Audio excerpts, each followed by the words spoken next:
Roll Tide! We are 56 days away from the start of the 2023-2024 basketball season, and this is our first team preview of the season.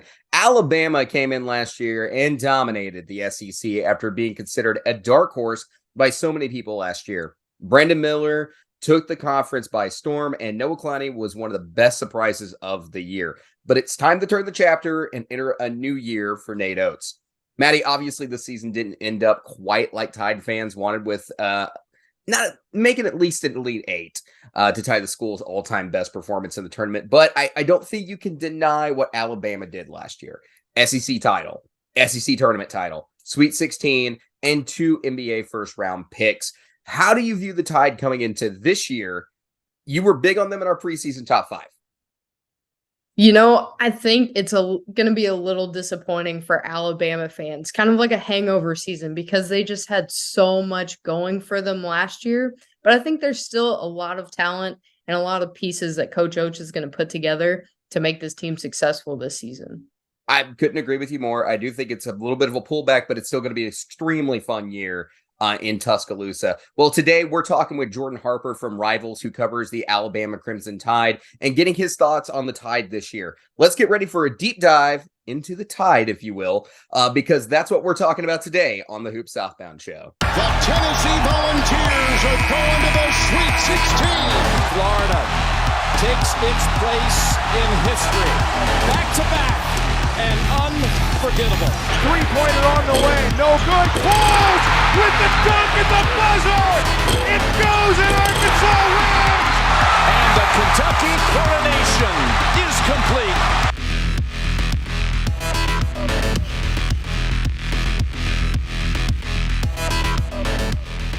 I want to welcome to the show the head basketball analyst for Tide Illustrated, part of the Rivals Network, and the host of the Double Dribble podcast, Jordan Harper. Jordan, welcome back to the show. How you doing today? Appreciate you having me back on. Yeah, I'm doing really well. How y'all doing? Doing awesome. It's to us, this is a preseason basketball time. So, we're finally jumping into these team previews, not doing top 5 lists anymore. It's a nice change of pace to actually talk some real hoops. Oh, yeah, absolutely. Yeah, I mean, football's going on. You see my Jaguars back there. I rock them till I die, but I'm looking forward to some college hoops. Well, for sure. You got a big win yesterday. My Cowboys also did pretty darn well in Sunday Night Football, but you had a great game with Trevor Lawrence and Anthony Richardson in that first game of the season. Yeah, it was a wild NFL week. A lot of the bad teams beat up on some of the good ones, so I'm glad my team wasn't one of those. Yours too. I hear that. I'm just glad the Patriots contended. I was a little worried. I'm not gonna lie. I was surprised by that too. That was a really good game. The toe tap. That's all we needed. That's it. I know. That's all it was. All right, Jordan. Let's play. I'm jumping ahead of myself on the script here. Jordan, we want to start out with your helicopter general view of Alabama and what they look like to you this season. How would you sum up this Nate Oats team?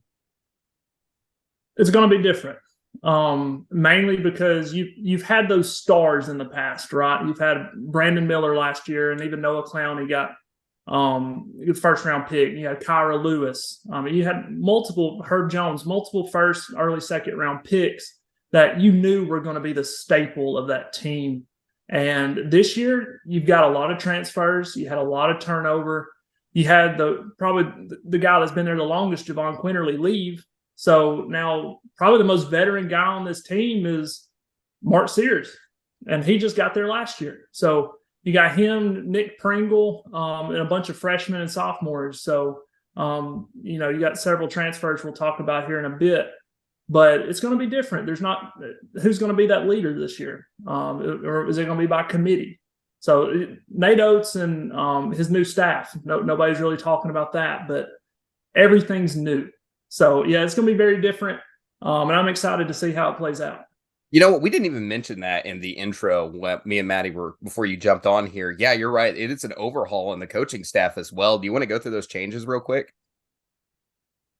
Yeah, I'll start with the most recent one. Having Preston Murphy come on, as a special assistant to the head coach. He is a lead recruiter, not as much of an X's and O's guy. He's been in the AAU circuit since he got dismissed basically from Creighton during all that FBI stuff.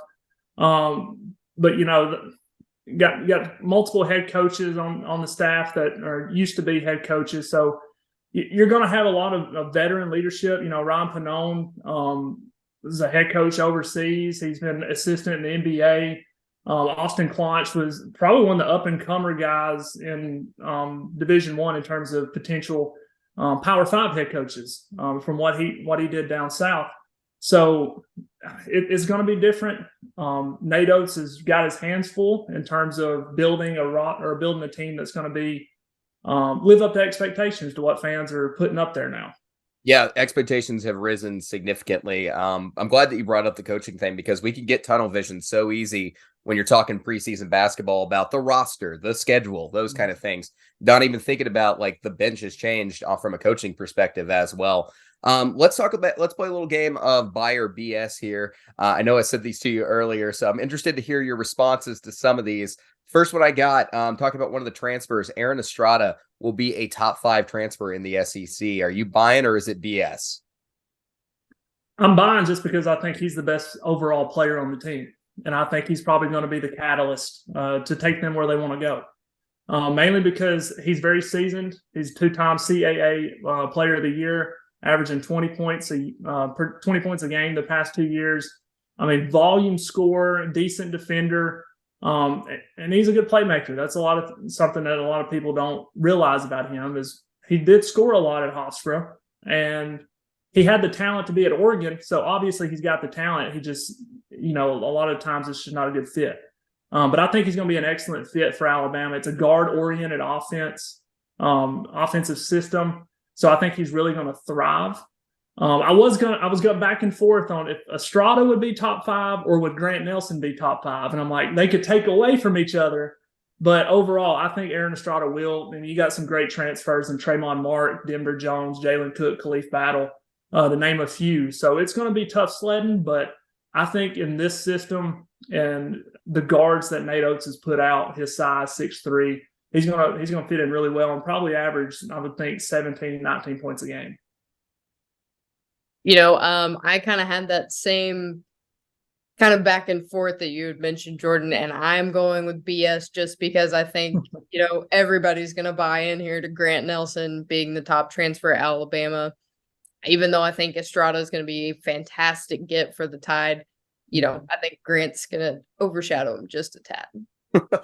I think they're both excellent picks. I mean, there's a reason that Alabama was rated by 24/7 to have the best transfer class in the SEC this year. It's crazy to look at. But actually, let's move on to that exact player we were talking about on our next buy or BS. Grant Nelson will be an NBA draft pick this year. Buy or BS? I'll buy. You didn't say first round draft pick. I think he will get drafted. I think he will. And here's why is because a lot of teams now want a 6'11" stretch forward. And he's not just a stretch forward, he's a playmaking stretch forward. He's what you call a point forward. A lot taller Herb Jones. Obviously not the defensive presence that he was, but Herb Jones brought the ball up the floor. He made great passes, great reads. And you put Herb Jones and Nate Oats' offense, he went from a terrible three-point shooter to where you had to respect him. And he's where he is now in the NBA of being a respectable three-point shooter. And I think he's going to get Grant there too. If he can get his three-point percentage up to about 33, 34%, NBA teams are going to come calling with his athleticism, his length, his shot-making ability, and his playmaking ability. He's just got it all. And I think a team's going to take a shot on him either early second or late first, just as a project player. He was, I believe, right now rated by 24/7 as the number 1 player transferring to the SEC this year. So he's super exciting to look at for Grant Nelson. Our next buyer BS, Jaron Stevenson will see significant playing time for the Tide this year. Now, I was struggling with this because I don't know what you mean by significant playing time, but in reference, he's basically going to be replacing Noah Clowney in a sense. He's not going to be starting. I think he's going to come off the bench. I think you're going to see Grant play the 4 and then Nick Pringle play the 5. But I do think Jaron will see about 20 minutes a game, which is really good for a bench freshman.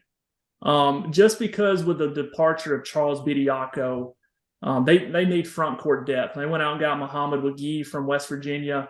I think Jaron's more talented than he is. Wagee's bigger, stronger, better defender. but they need that playmaker when Grant gets in foul trouble or he has to take a break, or Nick Pringle's going to get in foul trouble. It's a given. If he does it, then it's going to be a miracle. So that's why I kind of think that they're going to be rotating bigs in and out a good bit, and I think you'll probably see about 20 minutes a game. So that's pretty good. Well, yeah, I would call that significant for sure. I do like the politically and analytical answer you give. It's just like, I don't know what you mean by perfect. It's a perfect response. I didn't want to assume, so I was just like, okay, I'll think this is significant. So we'll go with it. It's a fair answer. It's totally a fair answer. All right. So I've got two more here for you. Alabama will repeat as conference champs this year. I'm going to sell it. They just don't have the top end talent, I think, to compete with Kentucky, Tennessee, Arkansas, Texas A&M, Alabama. There's 5 or 6 teams that I could see finishing top 4, and I just don't see Alabama having the horses. If everything hit right, I could see it. I still have them finishing around 3 or 4 or 5 in that range. I don't think they'll finish any lower than 5 personally. But I just don't see them. I don't see them winning it this year. I'm not too far off in my initial power rankings this season, so it's nice to see that we see something. I'm trying to be neutral on validation. Yeah, validation. There you go. All right, and the last one we have: Alabama will make the Sweet 16 for a second season in a row. I know it's hard to see without a bracket in front of you, but maybe off potential. Let's just say that. I think they will. Okay, and here's why. You don't know what's going to happen in the tournament, but there's a lot of teams that aren't going to be able to, be able to stop Nate Oats' offense with a full season of experience with these guys in there. And I think they play well in the tournament. The offense does. They hasn't shown it the past couple years. But Brandon Miller had probably one of the worst shooting tournaments of all time, which is the biggest anomaly I can ever imagine.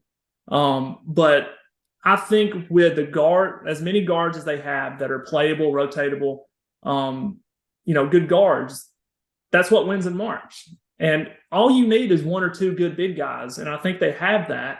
And especially when Jaren gets a full season under his belt, Pringle gets a full season again. And then Grant, of course. And nobody's talking about Rylan Griffin. I think he's going to be a great player as well. I think that they're good enough to win, if they got a 5 or 6 seed to win that first game.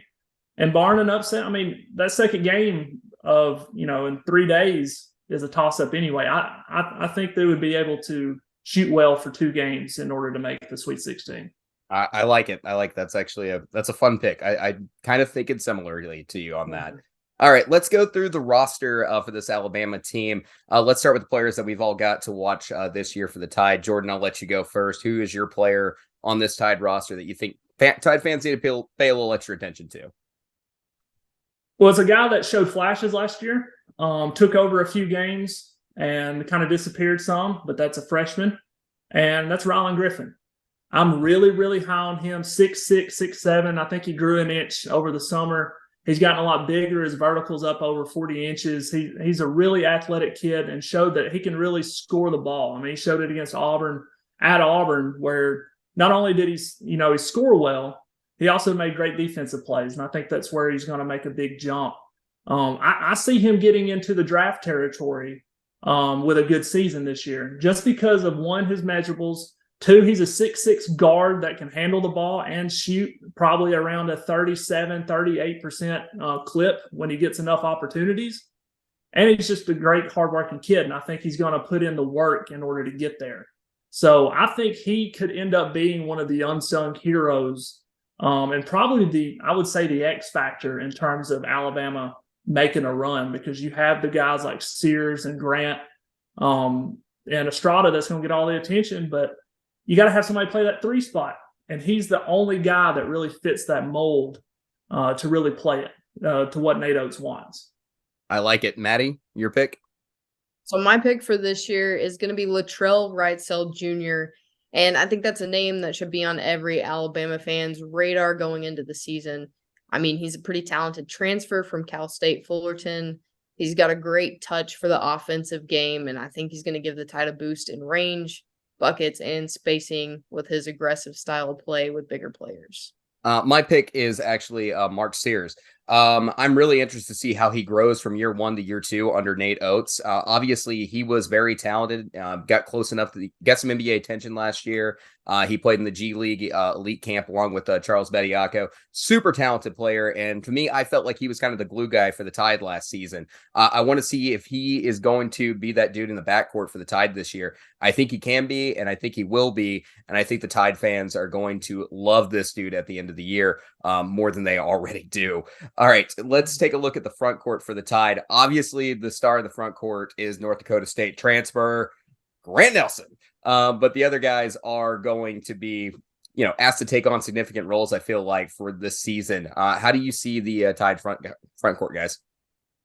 Yeah, I got Grant and Nick starting. I would consider, Ryland's kind of a fringe player of a front court, back court. He could play probably either one with his size, but I got Grant and Nick starting with probably Jaron being off the bench. Mohamed Diabate is a kid that not a lot of people probably will remember because he suffered a meniscus injury in the offseason, so he probably won't be ready till, maybe late November, early December because he had surgery. But he was making strides in the summer to where he was pushing for even a starting role. So we'll kind of have to see how he gets back from injury. And then you got a talented kid that I'm really intrigued by. I wanted to put this as my most exciting player, but I don't think he's going to bust through this year. But Sam Walters is a kid that oozes potential. Now, defensively, he's way off. Like, he needs to get better. He's a toothpick. He needs to get thicker if he's going to play in the SEC. But kid is an offensive beast when you consider he's 6'9". Got handles, can shoot from three. And he's super athletic too. I remember talking to guys in Florida from about ninth grade. They knew he had it, and there were coaches already offering him from Power Fives. And luckily, somehow Alabama pulled him. But they get him in the weight room and get him focused defensively. He's going to be somebody that's going to really break out eventually. And then you got Muhammad Wagee from West Virginia that I think is just going to be kind of a defensive anchor that they're going to put in when Nick Pringle gets in foul trouble, and just kind of just give them good 10, 15 minutes really of good defense because they got to have rim protectors. That's one thing that they're going to really miss on Charles Bediako. Yeah, for sure. I do like Waggy come to the Tide as well. Of course, a lot of kids from West Virginia transferring out after the Bob Huggins situation. Maddie, you did your 2 freshman 15 episodes this season on Jaron Stevenson and Sam Walters. So I'm curious to hear your opinion on the 2 Tide freshmen coming into this front court. Yeah, Jordan really hit the nail on the head with Sam. He is a machine offensively. Like I said, on defense, he's great for high school ball, but he's small, not height wise, but get a guy in there with some meat on his bones and he's going to bully him around. So it's going to be interesting to see how he develops over the years. Maybe we see like a Kentucky situation with Adu Thiero and get him bulked up for next season and make a significant change there. Jaron Stevenson, a lot of talent, a lot of potential. So I'm excited to see what he does for this Alabama offense and defense this season. Absolutely. All right, let's move on into the backcourt. Of course, we've already talked about a couple of players in the backcourt like Mark Sears, but significant part of this team and the goals that they're going to have for this season, I feel like. But there's some other interesting pieces outside Sears. We've already mentioned Aaron Estrada out there. What are you guys' thoughts on the backcourt? Jordan, I'll start with you since you're the guest. Yeah, you said Mark Sears was the most exciting player that you're excited to watch. And he's from where I live. So I know his family. I used to watch him play at the YMCA when he was in 9th grade when I would work out. So I've known him a long time. And I know how hard of a worker he is. And for him to have the point guard position to himself now and really run the show and show his maturity, he's going to be super. He was really, really good. He was first team All SEC good the first 3 quarters of the season. Then he kind of really wore down, you could tell. And in the tournament, he kind of, it just looked like he was playing on dead legs, seemed like, because he played a lot of minutes, especially with Javon Quinterly returning from, his major knee injury. So I'm excited about him and Estrada. Maddie said Latrell Wrightsell that's another kid that I've talked to coaches on the staff that say he's probably the best pure shooter on the team. So I don't think he's going to start. I think he will be the first guard off the bench, though. And those guys, Javon Quinterly, do play about 25 to 30 minutes. So he's going to have a big impact on the team. But overall, I think they're probably going to rotate 4 to 5 guards. You'll see some guys like Griffin play some 2 on occasions and bump Grant down to a 3. I mean, they have a very versatile lineup, I think, to where they can move guys around and plug and play. And because everybody can handle the ball pretty well now that you have guys like Jaren and Grant playing in the front court. So I think the backcourt's going to be lethal from 3. Defensively, I don't know how they're going to be. It's kind of like Arkansas. Their guards, great offensively. I feel like it's just going to kind of see how they mature defensively. So you'll kind of see that throughout the year. But offensively, I think they're going to score a lot of points. Maybe I'm crazy, but I kind of expect a Nate Oats team to be able to shoot from 3. I don't know. Maybe I'm nuts. You got to. Yeah. Maddie, your thoughts on the backcourt? Yeah, I mean, like Jordan said, really excited about Mark Sears being the #1 floor general this year. I think he's got a really high basketball IQ. So I think he's going to be able to lead the rest of this team very well and start off with a strong backcourt. Like we said, excited to see how Estrada does on this Alabama offense, and interested to see how the defense develops with him. It'd definitely be one of the more interesting aspects of it. Let's turn to the schedule here. Tide schedule has some thoroughbreds on it. I'm just saying, got a really great schedule, great stretch of games from Ohio State all the way to December 23rd, in my opinion. There's going to be a lot of reasons to watch the Tide this non-conference schedule. Before we go through it, what are your general thoughts, just real brief, on the schedule? Well, a Nate Oats team is going to be it's going to have a tough schedule. That's how he likes to play. He likes to play high competition. I mean, you saw how their strength of schedule has worked out the past few years. I mean, I thought the year they lost to Notre Dame, they probably should have been a lower seed, in my opinion. But with their strength of schedule, strength of record, beating a lot of good teams, really bumped them up to that 6th seed. So that could be a difference. But goodness, this is as tough of a schedule as I've seen Alabama play since Oats has been here, just because they're all on the road. Like, most of them are true road games. If not, they're a long way away. So they're playing at Canada against Purdue, which I was hoping Bediako would come back for that. He ruined that. It could have been him and Edey. It could have been great. But anyway, you got that. You got at Arizona, at Creighton. I mean, those are going to be huge matchups, huge. And Alabama fans will tell you Creighton is their biggest rival, mainly because of that 2012 NCAA tournament game where Doug McDermott went off. But, it'll be fun. It'll be fun. I love seeing high-quality competition play each other in college basketball. Absolutely. It's the big reason the net is so successful. You get these type of games. The net kind of forces your hand at it. You're right. Nate Oats has not shied away from competition in the non-conference schedule. Let's do a quick walkthrough of it real fast. The Tide get things started off. They kick their year off against Morehead State.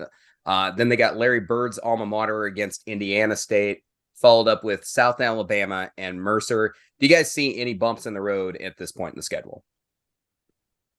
I'll take whoever first. Yeah, I don't. I don't. I think Indiana State could be a tricky game early on. The guards the team is brand new to each other, so they're going to be gelling. So I think they scheduled this the right way, scheduling pretty easy competition early on to kind of get their feet settled before they go to the Emerald Coast Classic. But I think they should start out 4-0. Maddie, anything on that? Yeah, I think, Jordan's right in that aspect. I think I really like the way that Nate Oats set up this schedule so that, they give the team some time to build some chemistry, kick things off right, and build a little bit of confidence there at the beginning.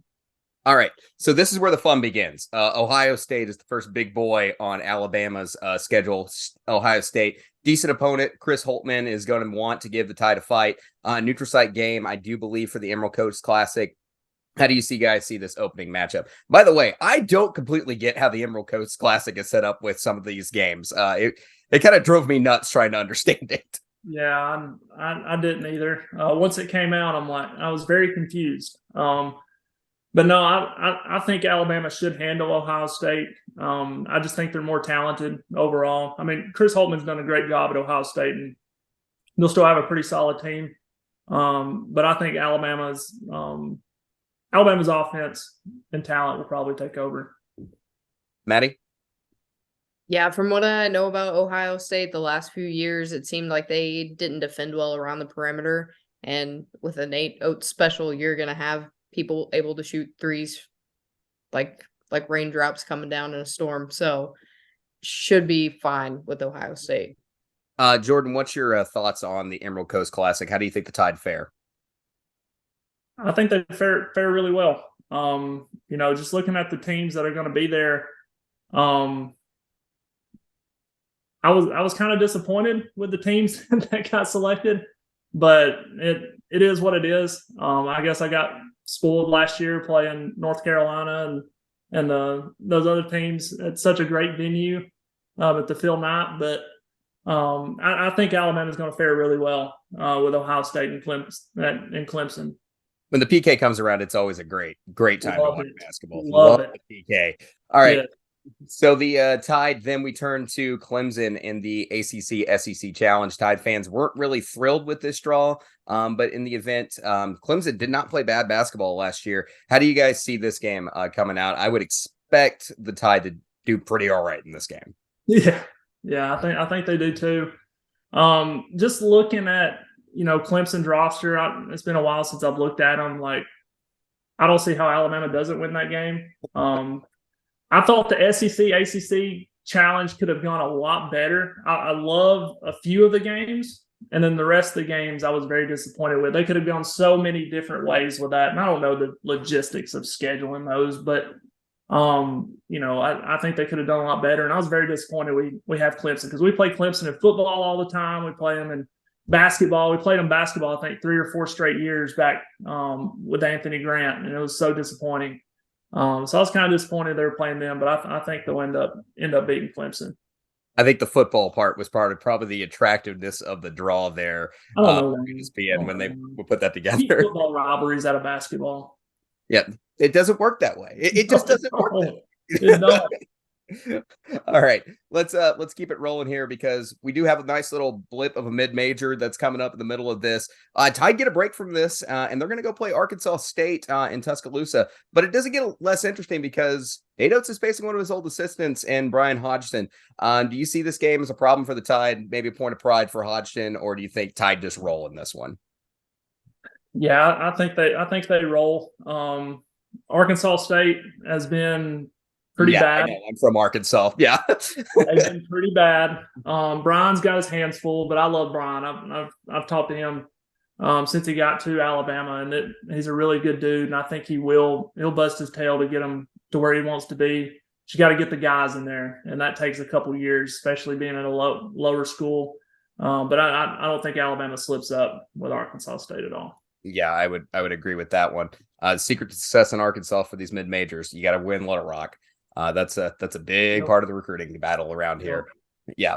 All right. Then the Tide are back to some monsters. They got to face National Player of the Year, Zach Edey, and Purdue on December 9th. Purdue, a team that's getting a lot of hype this offseason. This game is also going to be on a neutral floor in Canada. How do you guys see this game coming out? I don't think that Alabama will fare very well, to be honest, just because their front court is going to give Alabama so many problems. And they defend pretty well around the perimeter. They did it last year at least. So we'll kind of have to see how that carries over. But obviously, this team is going to be really, really good, and probably a national title favorite along with Kansas early on. I mean, Edey is a monster, and we have nobody to defend him. I could see him easily having a 30 and 15 game just because of how thin we are at the front court in terms of size and depth, to be honest. So, I don't think Alabama wins. They could probably keep it close if they start hitting threes. But ultimately, I think they'll lose probably by 8 or 10 points ultimately after free throws. Maddie, any thoughts on the Purdue matchup there and the Coca-Cola Center? Yeah, I really think this is going to be Alabama's first big challenge. Not to say that, they aren't going to have some good games down the line, but I just feel like some of those games aren't going to really set them up for success when it comes to playing, someone with the capacity of Purdue. Mm-hmm. Yep. All right. So then the Tide hit the road to Omaha, take on the Creighton Blue Jays. Of course, Baylor Shireman is back for Creighton. Also got Mason Miller, who's going to be asked to step up for the Blue Jays, and they got Alexander and Kalkbrenner out there for the Blue Jays, projected to be the number 13 in ESPN's way too early top 25. This is a heck of a road game, Jordan. Any thoughts on this one? Yeah, I mean, you didn't even mention Arthur Kaluma in that either. Yeah, I didn't. There's too many names. they're loaded. I mean, they're loaded. And that was going to be a potential matchup with Alabama in the NCAA tournament last year. And I thought the way they defend, gave Alabama a good shot at beating them last year. Like they didn't guard the perimeter very well. With Shireman and Kalkbrenner, obviously they're going to carry a big load of that. So you really got to have at least one defensive stopper to be able to kind of slow one of them down and make one of them carry the load.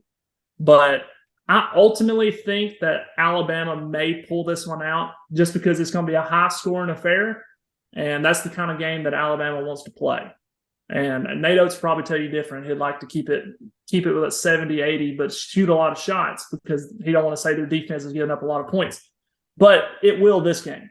I think it could be in the 80s, and ultimately I think Alabama may make a couple more threes than Creighton. So I'll say that this probably be an upset. So I'll say Alabama beat them in an upset. Maddie, any thoughts on Creighton real fast? Yeah, I think Creighton may be the game that everybody kind of may expect them to lose after possibly taking an L from Purdue. But I feel like they're going to come out kind of with their hair on fire here against Creighton and take a win that most people aren't going to expect. All right. So what we've got after that, and then we finally get back to some mid-majors, is that we've got Arizona, another team getting some big hype out of the Pac-12. Talented team, sitting at number 11 right now on ESPN's way too early. Caleb Love, the big story out there in Tucson. Do the Tide get past Arizona in the desert? I believe this game is in Phoenix. Well, this is the last game of that tough 11-game stretch, or 11-day stretch. So I think they'll drop this one. I could see them being tired from traveling from Canada. I mean, they'll come back home, but from Canada, home, Omaha, home, and then back out west. I could see them dropping this game. I think 1 and 2 would be excellent. Alabama will definitely take that out of those 3 games because either one you win is going to be a huge schedule or resume booster. But I think ultimately they'll probably drop this one. Maddie? Yeah, I could see that one. Like Jordan said, that just takes a lot out of you, especially when you go from having, 4 back-to-back home games, kind of getting used to that. And then, like I said, 11 days isn't a lot to turn around, travel to a different country, come back home, going to basically another country when you're going down to play against Creighton in their home gym, going back to Alabama and then Arizona, like let alone think the temperature and climate change that you're going to deal with in those 3 places. It's going to have a lot of effect on those players' bodies. Yep, for sure. All right, so we finally get back to playing some mid-major basketball at this point for the Tide.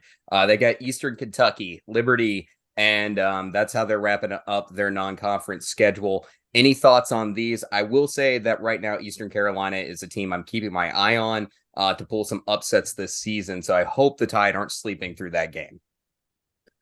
Yeah, Liberty and Eastern Kentucky, Coach McKay at Liberty always has their team ready to play, and it's going to be in Huntsville. I think, it's in Huntsville, maybe in Birmingham. I get those classics mixed up.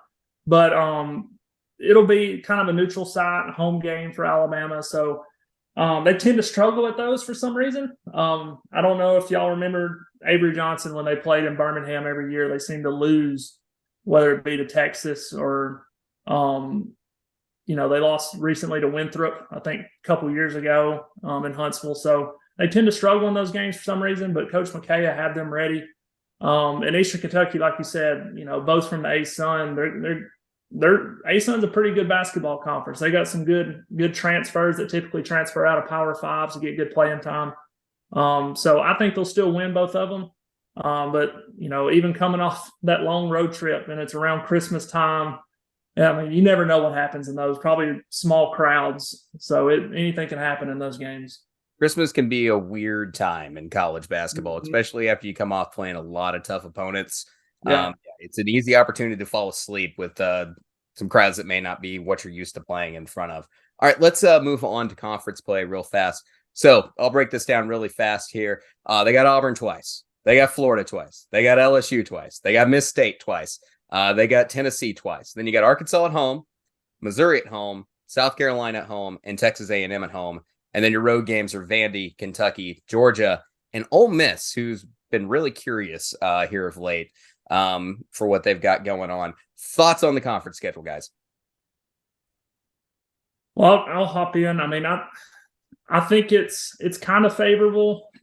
Nothing in the SEC is going to be easy. I think this year, though, I think it's going to be very top heavy, and then the bottom of half of the conference is going to be fairly weak. But I went back and forth, 11-7, 12-6, kind of record for them. Some games can go one way or the other to kind of flip it.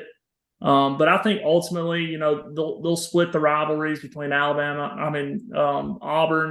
The two games against Tennessee, they'll probably split because they always win at home, lose on the road. So LSU probably win both of those. I ultimately went back and forth on 11-7, 12-6. Either way, I couldn't decide on which one. But that's about where I think they'll finish in conference. Maddie? Yeah, like Jordan said, the home games I feel like are always going to be favorable for Alabama. But I do feel like they got the easier side of the schedule when it comes to their road games with at least Vandy and Georgia. Ole Miss, like you said, a big question mark. And Kentucky, we're still kind of up in the air on them too. So it's one of those, they could go, like Jordan said, 11-7, 12-6, or you could even be looking at, 14 wins or 10 wins. It can go either way, I think, with this schedule. Yeah, all right. So tough. I was going to predict SEC schedule. I was going to just comment real fast. I've mentioned this in the Arkansas preview episode that we just got done recording yesterday. Ole Miss on the road. It's not that, obviously we got to wait to figure out who the heck is going to be playing for Ole Miss with all these transfer waiver issues they got going on, but that's going to be a better team this year. And just depending on the situation, if they're filling basketball in Oxford, it could be kind of a problem road trip for some teams. So, I'm curious to see how things end up for Ole Miss this season. All right, guys, I have the win total set here. If you guys want to throw an over and under, I got it set for 20.5. Anybody over or under? I'm going to say over. Give him 21. You'll give him 21, Maddie? I'm probably over. I might say 22. 21, 22 is a good number. 20 has always seemed to be Alabama's benchmark. Like, can they get to 20 wins? Because they schedule so hard, it's very difficult. But they finally broke through 2 of the last 3 years. So I think they'll probably get there, 20, 21 wins with a, top 10 strength of schedule. I think it's really good. So I think I agree with Maddie. He'll probably be right around 21. Yep. Even worst case scenario, I'm just throwing this out there. If Alabama does win 19 games with their strength of schedule, they're not completely done, depending on who those wins are against with how tough the schedule is. They were a 6th seed when they won 19 a couple years ago. So, that's just the perks of scheduling hard and winning a couple big games. That's all it takes. Yep, absolutely. Real quick, guys, floor ceiling thoughts on that for the Tide this season. If everything went right, Grant's a superstar, Aaron's a superstar, Mark Sears is who he is. No injuries, that's a big thing. I could see their ceiling probably being right around a 3 seed. If everything went right, I think they could probably win 15 games in the SEC, come close to win the SEC. That's good enough for probably right around a 3 seed. That's the highest they can go. But I think the floor is pretty steady too. I think it'll probably be right around a 7. Talking tournament, to where if Grant's just okay, Aaron's okay. Mark regresses a little bit. I think their schedule is going to be hard enough, and their metrics are going to be good enough to where I think they won't fall below an 8-9. Because 8-9, if you remember last year in the tournament, was Auburn. Auburn was a 9 seed, so it's like Auburn probably didn't even deserve barely 11 seed, I thought, but being in the SEC, they got it. So I don't think Alabama will be near that bad, and I think their metrics will really favor them to where I don't think they'll fall below that. I could agree with that. Maddie? I think kind of the floor for this Alabama team, I see them, at least kind of making that sort of playing tournament series we saw kind of like in Mississippi State's case last year. And I really think the ceiling for them is going to be somewhere looking at the Sweet 16 round in the NCAA tournament. Probably making at least a 6 seed going into tournament time and finishing, I would say, at least top 6 in the SEC. Okay. All right, guys. Before we wrap things up here, any final thoughts on the Tide this season? I think they'll probably be better than what people expect, because I really do believe in Aaron. I believe in Grant, and I just believe in Coach Oats, period, and the guys that he brought in on this coaching staff. I may be biased. I don't know. I probably am, and don't make fun of me for that. But I think that his style is so fun, that it's so loose and open, that it really brings the best out of a lot of players. And I can see several of these players playing to their potential and being really good. I think they'll probably hover right around the top 25 most of the year, in and out after a big win or something. So I think they'll be one of the top 30, 35 schools in the country. Maddie, what are your thoughts? Well, I think this team isn't going to live up to the expectations brought on from last year. Let's not forget, last year was one of the best seasons Alabama basketball has ever seen, setting the bar extremely high for this season. I think they're set up for another successful season ahead.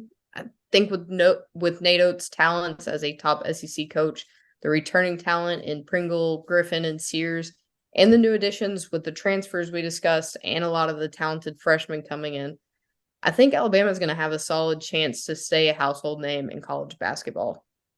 I'm going to tell Jordan right now that I don't think he's being biased. And because I'm outside his fan base, I don't think he's being biased at all. There's a handful of coaches in the SEC that I trust absolutely. And Nate Oats is on that list to me. He's won the SEC last year. He finished tied for 5th in 2022. He won the SEC in 2021. He's taken the Tide to the Sweet 16 twice. He's won his conference. He's won Conference Coach of the Year 3 times. I trust Nate Oats. There's also a lot of aspects of this roster that I believe are going to be really successful. Grant Nelson stands out. You already heard me talk about Mark Sears, and I do think Aaron Estrada can stand out on this team quite a bit. In addition to that, we've talked about the strength of schedule. There's a lot of opportunities for some Q1 wins on this team. So it's one of the big things that the Tide have going for them. I'm kind of thinking that they'll end up maybe like around a 5 seed when it's all said and done. Maybe 6, and I might be a little bit higher on them than some other people, but I think everything really for the Tide depends this year on how they gel. Things could be better or they could go worse. It just depends on how this team comes together. But again, Nate Oats is one of those coaches I trust, and there's a lot of aspects on this roster and a lot of aspects of the schedule that I really, really like on this team. Jordan, I want to thank you so much for coming on the show today. Do you want to tell everybody where they can find you at?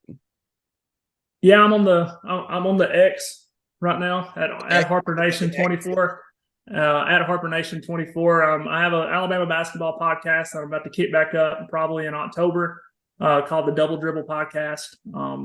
Typically record weekly, bi-weekly during conference season. But yeah, I'm a head basketball analyst on Tide Illustrated, which is the Alabama Rivals part of the Rivals Network. And you can hop on over there, put in a subscription. I put out a lot of great basketball content, and they do great on football as well. I check out Jordan throughout the course of the season. I retweet him quite a bit on our Twitter page. He is a great follow out there. If you're a Tide fan and you don't follow Jordan Harper, you kind of need to. All right. Thank you guys so much for watching. Next, we're previewing the Arkansas Razorbacks with Will Whitson. It's already been recorded, I promise. But he is from ESPN Arkansas and Best of Arkansas Sports.